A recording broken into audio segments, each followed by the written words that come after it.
Soybean की फसल बारिश की फसल है, उस वजह से हमें क्या है कि खरपतवार इसमें काफ़ी ज़्यादा हो जाता है और उसी समस्या से हमें जूझना पड़ता है।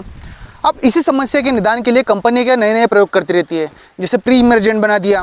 प्री इमर्जेंट अर्थात खरपतवार को उगने से पहले ही ख़त्म कर देना, मतलब कि डायरेक्ट बीज पे ही अटैक करना।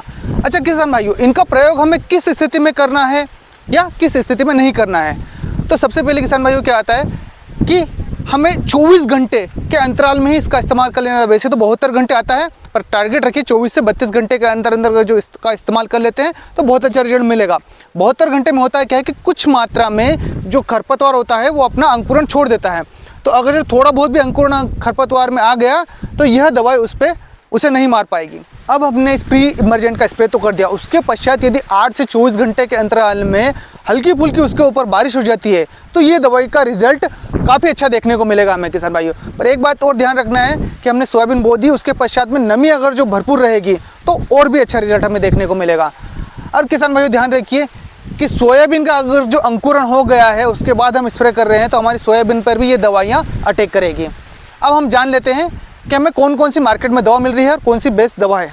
वहीं मैं आप दवाइयों के आपके नाम बताऊंगा, उससे पहले एक शानदार जानकारी बताना चाहूँगा किसान भाइयों। वैसे विशेष नोट है ये, हम दवाई जो डाल रहे हैं उसका ओवरडोज नहीं करना है। यदि ओवरडोज कर देंगे तो जो आगामी वाली फसल रहेगी उस फसल पे भी इसका असर देखने को मिलेगा, वो फसल ठप रह जाएगी, मतलब वो ज़्यादा हाइट नहीं ले पाएगी और उत्पादन भी कम देखने को मिलेगा। और एक बात और ध्यान रखिए किसान भाइयों, मिश्रित फसल में इसे नहीं उड़ाना। सोयाबीन में डाले थे सोयाबीन ही होना चाहिए, अगर जो दूसरी फसल हुई तो उस फसल में नुकसान आ जाएगा। अब सबसे पहली दवाई आ जाती है यहाँ पर स्ट्रॉन्ग आर्म डव कंपनी की। इसके जैसी मिलती जुलती हमारी दवाई है टाटा की मार्क। दोनों दवाई एक जैसी है, दोनों का जो डोज भी करीब करीब एक जैसा है और रेट भी एक जैसा है। तो सबसे पहले मैं बताऊंगा मैं आपको इसमें टेक्निकल क्या है। तो टेक्निकल है इसमें डाइक्लोसोलम।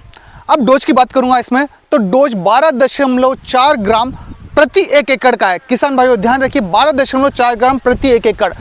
आपको डोज लग रहा हो कि बहुत हल्का है, पर दवाई का रिजल्ट बहुत शानदार है। यह हर प्रकार के खरपतवार को मारने में सक्षम है। वहीं हम रेट की बात करें तो 650 रुपये से ले जाके 700 रुपये, जो 12.4 ग्राम का एक पाउच आता है उसका रेट है ये। अब स्प्रे की बात करें तो स्प्रे किसान भाइयों हमें सिर्फ सिंगल स्प्रे करना है, इसमें किसी और दवा नहीं मिलाना है हमें। अब स्प्रे कब करना है तो पानी सोयाबीन बो दिया आपने, उसके 24 घंटे से ले जाके 32 घंटे के अंतराल में करेंगे तो रिजल्ट बहुत अच्छा देखने को मिलेगा। पर इसकी आखिरी लिमिट है 72 घंटे, उसके पहले पहले इसका स्प्रे हो जाना चाहिए। अगला टेक्निकल है पायरोक्सासल्फोन, जो पीआई इंडस्ट्री की अवकिरा में मिलता है। किसान भाइयों इसका डोज रहेगा प्रति 1 एकड़ 60 ग्राम। इसका बेस्ट रिजल्ट आप लेना चाहते हैं और भी तो इसमें पीआई इंडस्ट्री का कॉम्बो आता है, जिसको आप 12.4 ग्राम का एक पाउच आता है, इसमें मिक्स कर दीजिए, प्रति 1 एकड़ का डोज रहेगा। अगला हमारा प्री इमर्जेंट आता है एफएमसी कंपनी का अथॉरिटी NXT, जिसके टेक्निकल की बात करूं आपसे तो इसमें आता है सल्फेंट्राजोन 28% और अगला एक और टेक्निकल आता है इसमें क्लोमाजोन 30%। वहीं मैं इसके डोज की बात करूं तो प्रति 1 किलो हमारा 3 एकड़ में आएगा, बीघा की बात करें तो 5 बीघा में आएगा। किसान भाइयों इसका डोज हमें ज़्यादा नहीं डालना है, यदि ज़्यादा डालेंगे तो हमारी सोयाबीन पे भी काफ़ी हद तक इसका असर देखने को मिलेगा। अब डालना कभी हमें तो ये हमें 24 घंटे से 36 घंटे के बीच में डाल देना है, 72 घंटे का इंतजार नहीं करना है। जितने भी मैंने प्री इमर्जेंट बताए हैं कोशिश कीजिए 36 घंटे के अंतराल में ही डाल दें। अगर जो मैं इस अथॉरिटी की बात करूं एफएमसी की आती है उसके रेट की तो ये हमें 2750 रुपये में मिलेगा। किसान भाइयों मैंने जो आपको भी सारी दवाई बताई है हमें सोयाबीन बोने के बाद में डालनी है, पर अब जो एक दवाई बता रहा हूँ इसको आप सोयाबीन बोने के पहले डालनी है। अगर जो उसके पश्चात डालेंगे तो सोयाबीन भी आपकी खराब हो जाएगी, जिसका नाम आता है वेलर 32। इसके टेक्निकल की बात करो तो इसमें आता है पेंडिलामेथिन प्लस इमिजाथाइपर।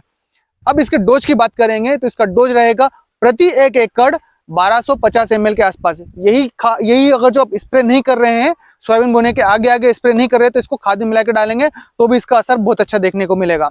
वहीं मैं वेलर 32 के रेट की बात करूँ तो 650 से ले जाके 700 रुपये में पड़ेगी हमें।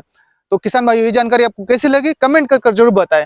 वीडियो अच्छा लगे तो अपने और किसान मित्रों से साझा करना ना भूले। धन्यवाद।